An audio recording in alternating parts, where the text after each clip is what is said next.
Hello everybody, this is the continuation of lecture 4. I'll call it lecture 4 part 2. In this part, I'm going to be explaining about the flag registers as well as this extension where we are doing coding, assembly coding for this architecture. So starting with flag register, this flag register in 8086 is a 16-bit register starting from bit 0 to bit number 15. As you can see from here, the bits shown in red color are the active bit flag, and those shown in green color, they are reserved bit, meaning that we are not using those bits when we want to interpret the result or the content of the flag registers. So looking at the red bits, red bits in this register, we can see that we have carry flag, overflow flag, sign flag, zero flag, and parity flag, direction flag, and drop flag, as well as the trap flag.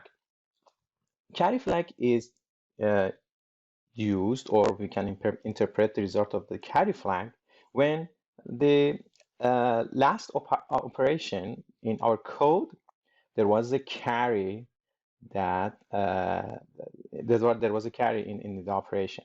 For example, you had like two numbers.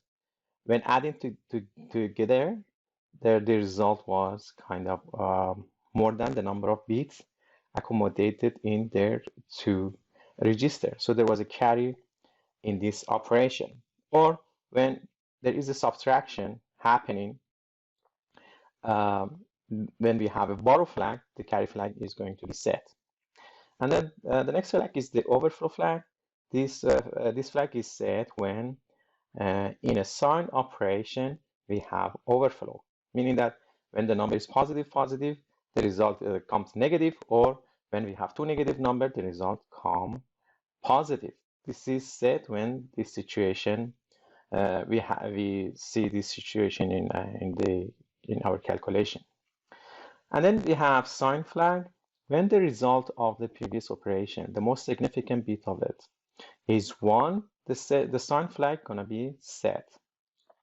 Zero flag is going to be set when the result of the previous operation is 0. For example, you have add operation, and then this operation occurs over two registers AX and BX. For example, AX contain -5, BX contain 5. So you add them together, the result of 5 plus -5 is going to be 0. So when this happens, the flag register, the 0 flag in the flag register automatically going to be set, showing you that, okay, the last operation that has occurred, the result come out was 0. And then we have parity flag. This flag is set when the number of ones in your operation are even. The direction flag, interrupt flag, and trap flag, actually these flags are called control bit flag. So meaning that the last operation in your code does not impact this flag. These flags are the control flag, meaning that by setting them, you can do some sort of processing, special processing. For example, when you set the direction flag and you are reading the string from the memory, then the direction of reading of bytes from the memory can change. In normal circumstances, the direction flag, when the direction flag is in its default value, which is 0, so reading a string from the memory starts from lower address and it goes to higher address. If you want to reverse this, the reading direction of bytes, you can set the flag, the direction flag to 1. And then you have interrupt flag. Interrupt flag, when you set this bit, you basically activate the interrupt for your code. Normally we use interrupt flag for I/O, for a software interrupt. We want to use interrupt in your coding, then you need to activate this bit. And then we have the trap flag. Trap flag is also a control flag. When you want to do on-chip debugging, you basically set this flag to 1. All right, let's go to the next slide. All right, in this slide, we have shown that we can also change the content of this flag using some of these assembly comments. For example, CLC, if you use CLC in your code, you can clear the carry flags, meaning that you will be able to set CF to 1. Then we have STC. If you use STC, you can set the carry flag to 1. And then CMC complete carry flag, meaning that if your carry flag is 0, it's going to change to 1. If it is 1, it's going to change to 0. This operation. And then this assembly syntax can also be used on other monitoring flag as well. For example, CLD work on the direction flag. When you say CLD means clear direction flag, or STD means set the direction flag. CLI means clear interrupt flag. STI means set interrupt flag. So basically you are able to change your bit flag in these registers, in this register. All right, the bit length for the flag register are different in different CPU generation. For example, in 8086, as explained here, the flag register is 16-bit. In 386, the length of this register is 32-bit, and then we call it E flags. So extended flag register. And in 64-bit processor, so the computer that right now you are working on, we call it R flags, and it is 64-bit register. As I explained in 8086 architecture, these bits can be categorized into control flags and into a status flag. So normally in this course, we work with a status flag. So in our code, we interpret the result of this flag register and decide what to do next. All right, let's take a look at an example and see how this status flag changes when we do some operation. So assume that we have AL register and its content is 7F, and then we use add AL1, meaning that we add number 1 to the content of AL register, which is 7F. So when this is executed, if you check the flag register, you will see the following. So the operation is add AL1. So basically what you do is you have this 0x 7F number, and then you add value of 1 to this register. So it's 7F. So when you do that, then the resulting value that is going to be stored in your AL register is going to be this value. So the result going to be 0x80 hex. So AL register changed to this value. This is obvious, but let's check the carry flag, what happened to the rest of the flag. So starting with carry flag, since in this operation, right, so there was no carry from this number to the next one. So because this is an 8-bit register, if there's a carry, there should be carry from bit number 7 to the next one. Let's check that. Okay, if we convert 7F to binary, we have this number. This is 7F and this is 1, right? And then you add them together. Then gonna be 1, 1, gonna be 2. So 2 is 1, 0, 1 going to be carried over here. Then we have again 1, 1. The result gonna be 2, so it's gonna be 0. This process is continued over here, and finally we have 1 here. But we don't have carry from here to the next bit. So there is no carry over there. Therefore, the carry flag set to 0. So let's now check the parity flag.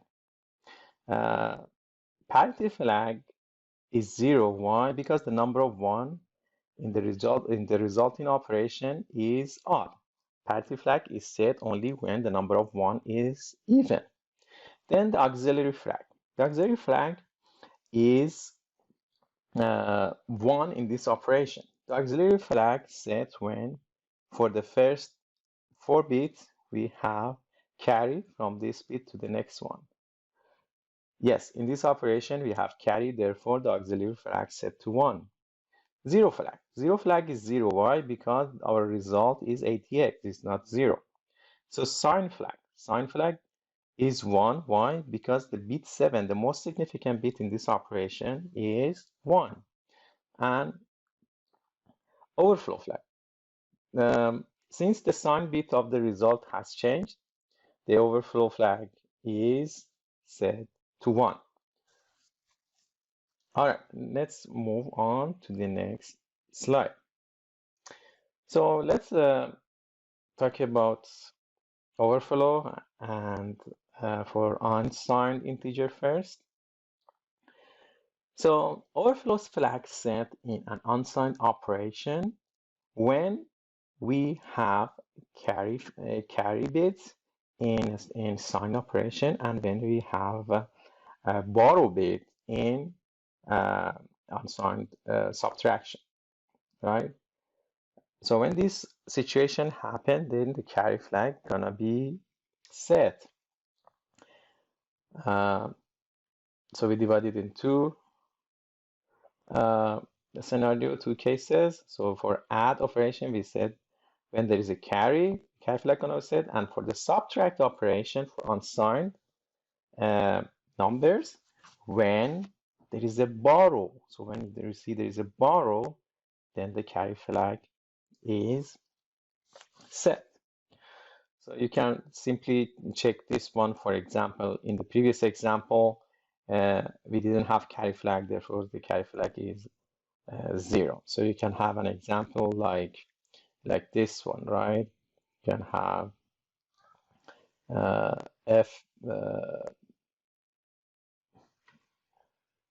let's call this is, I think, FC.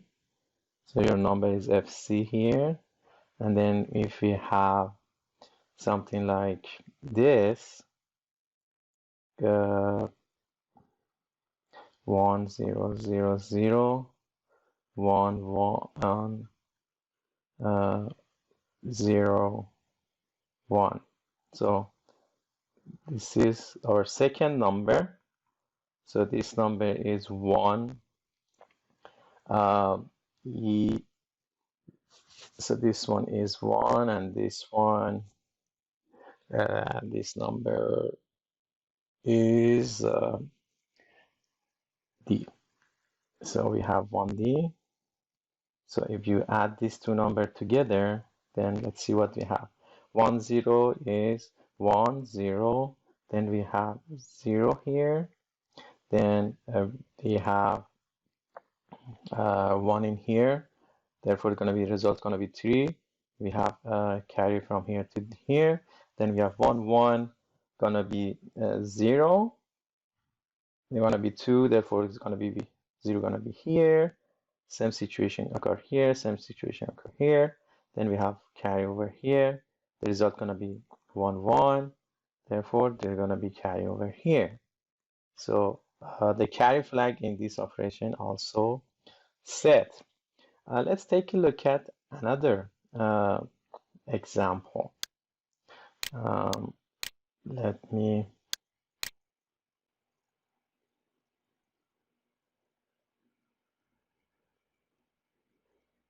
all right, let's take a look at this subtract example for unsigned integers, right? So assume that we have number 1, we have number 1 0 x 1 F, and then you have your second number 0x 2 F, right? And then we want to subtract these two numbers. Let's see what happened in this situation, whether the borrow flag or carry flag is set.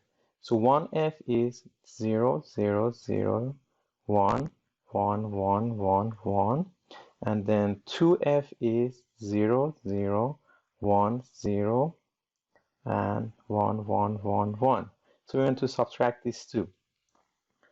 So this is a normal subtraction, like a conventional decimal subtraction. We take subtract a bit from each other, like the way that we do for the decimal one. So in here we say 1 from 1, gonna be 0, 0, 0, 0 for first 4 bit, and 0 from 1, gonna be 1, and then in here we have 1, right? Since we are gonna deduct 1 from 0, it's not possible. We have to borrow from this bit. This bit also doesn't have anything, therefore we have to borrow from this bit. And this bit doesn't have any value, therefore we borrow from the next bit in here. So in here we assume that there is a bit, so we want to borrow from that bit. So we will borrow from that bit, and when it comes to this position, that bit, the value is gonna be 2. So we have 2 here. Take 1 bit from it, therefore it stays 1 and comes in here. The value gonna be 2. We borrow from 1 from it, it stays 1 here, and then the value at this position gonna be 2.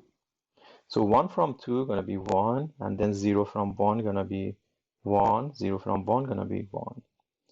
And then that's pretty much it. So this is our result. The result gonna be 0x f. And since we have a borrow bit in this operation, therefore the carry flag in this operation gonna be set. Let's go to the next slide. All right, next we have overflow for signed integers. The previous one was for unsigned integer.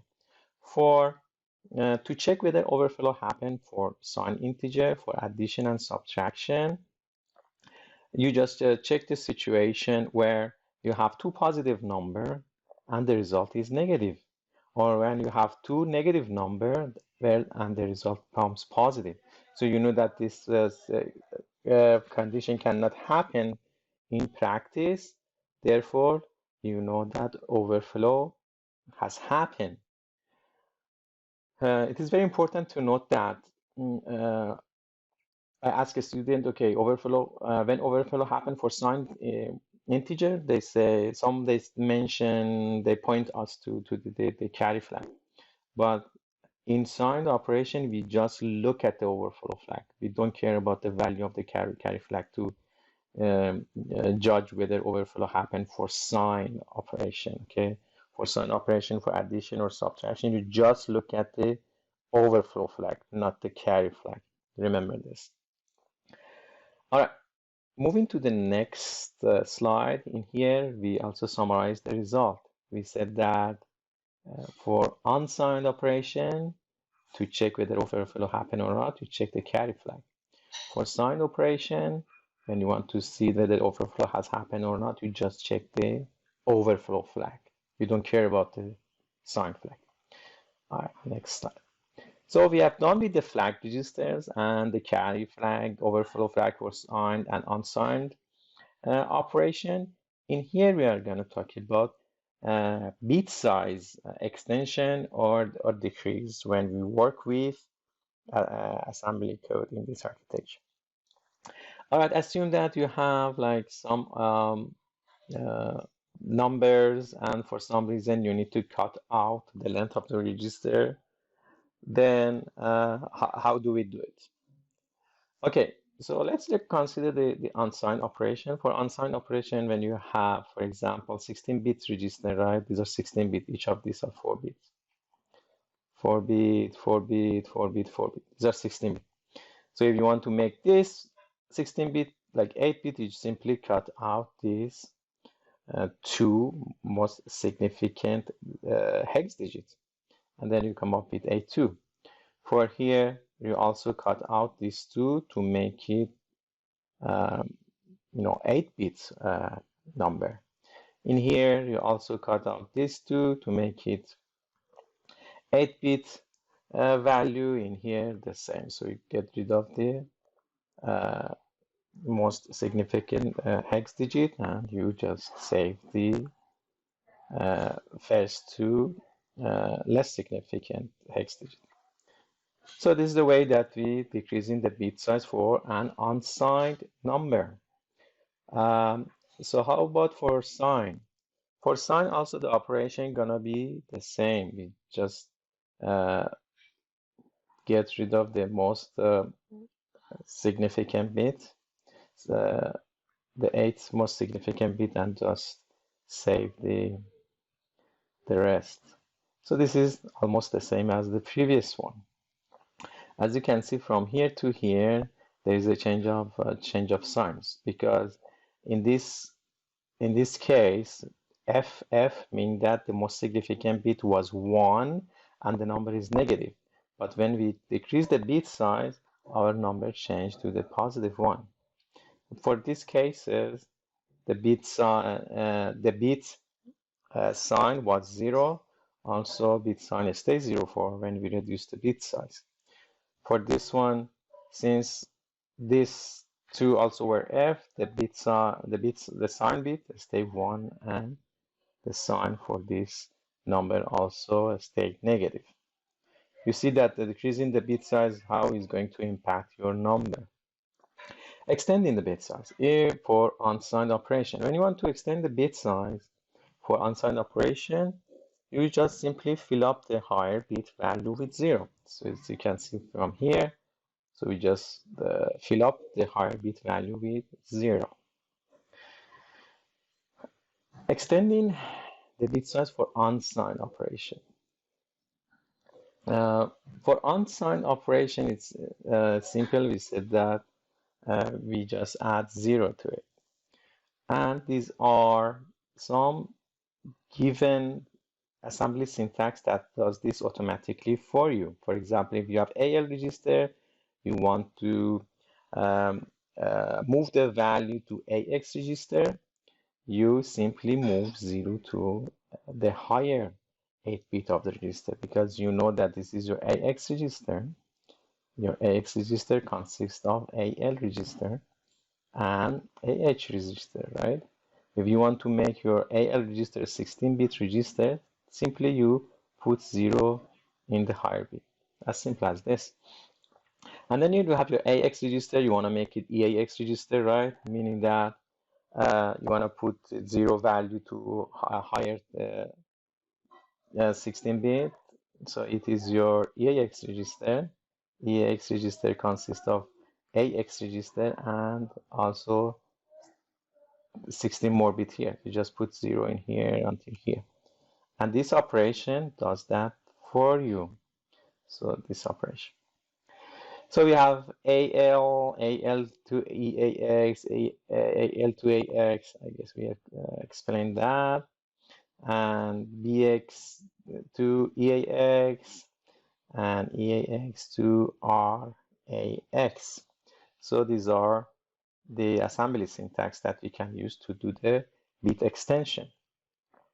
Now we are talking about the signed operation, extending the bit size of the signed operation. For signed operation, the process is a bit different. So for signed operation, if the sign bit, the most significant bit is 0, we fill up the higher two the hex digit with 0. But if the sign bit for the most significant bit is 1, we fill up the rest of the bit with 1. This is fill up with 1. Why? Because my significant bit for 82, so this is 2, this is 8. If you take a look at the significant bit is 1. So the operation check this one. If it is 1, it's fill up the higher two hex digit with 1 value. Therefore, it puts 1 1 1 1 1 1 1 1. Therefore, you have FF AD2. Then you extend the bit size. In here, the most significant bit was 0. Therefore, 0 to higher hex digit. In here, the most significant bit was 1, therefore FF was added to extend the size. So we also have assembly syntax to do this automatically for us. When you have AL register and you want to extend the bit size for signed operation, this is the syntax that you need to use. Convert byte to word.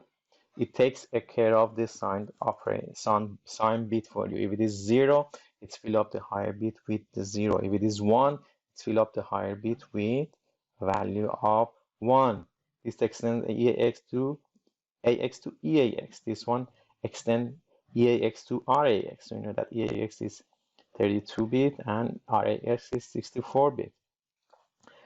All right, we also have convert word to double word, convert double word to quad word, and convert quad word to oct word. So RAX is 64-bit, and then we do the big extension using this to get 128 bits.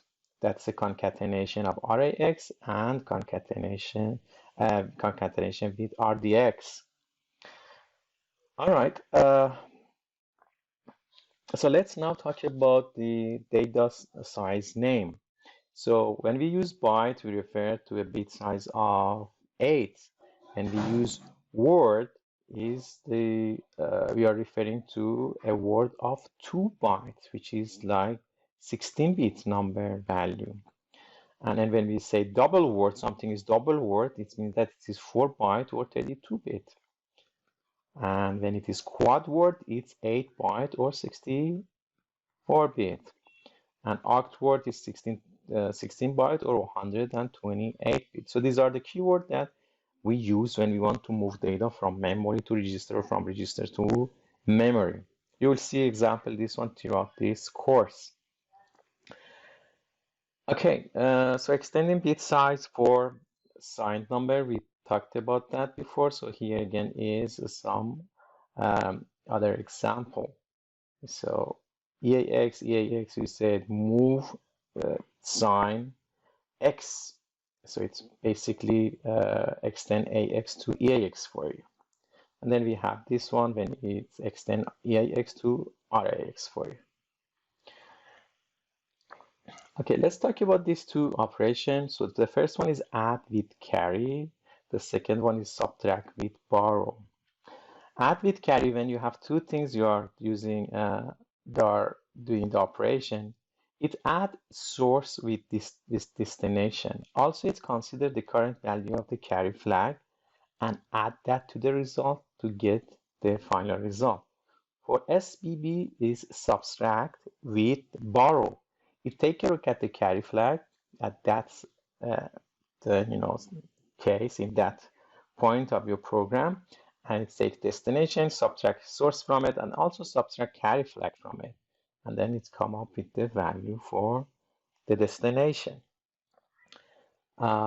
Example are given in here, so you can have EDX plus EAX and ECX plus EBX, and the result gonna go to the destination register EDX EAX.